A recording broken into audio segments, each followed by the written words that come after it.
Episode 12, River of Teeth. An adventurous kayaking trip through a remote African river turns into a nightmare when two friends are separated and one is thrown into crocodile-infested waters. With injuries mounting and predators lurking just beneath the surface, survival means outsmarting nature's oldest hunters. Welcome back to Survive the Impossible. Today, we trade snow for sweltering heat, where the water itself can kill, and survival depends on being faster, smarter, and luckier than the beasts below. Mike and Darius had dreamed of this trip for years, a 2-week kayaking expedition down the Okavango Delta, wild, untamed, alive with crocodiles, hippos, snakes, and beauty beyond imagining. Mike: "We respected the animals, stayed cautious, but it only takes one mistake.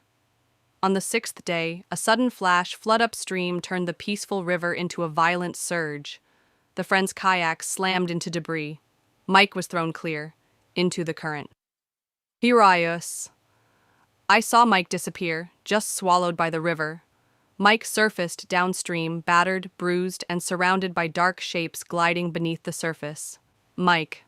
I knew right away. Crocodiles, they were everywhere. Injured and bleeding from a gash on his leg, Mike clung to a half-submerged log, praying the predators would lose interest. But crocodiles aren't known for mercy. One croc lunged.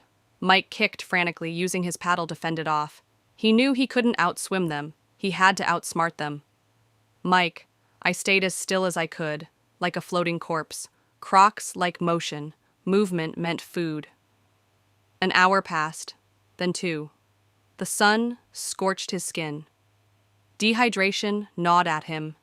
And then, hope. A safari boat appeared in the distance. Darius had reached a ranger outpost and led them back upriver. When they spotted Mike, barely conscious, and still clutching the log, they raced to pull him aboard, moments before 2 crocs closed in. Mike: I don't know how I lasted that long. Maybe the river chose to spare me. Maybe it was Darius. Maybe it was both. When the wild calls and death waits just beneath the surface, will you have the will to survive?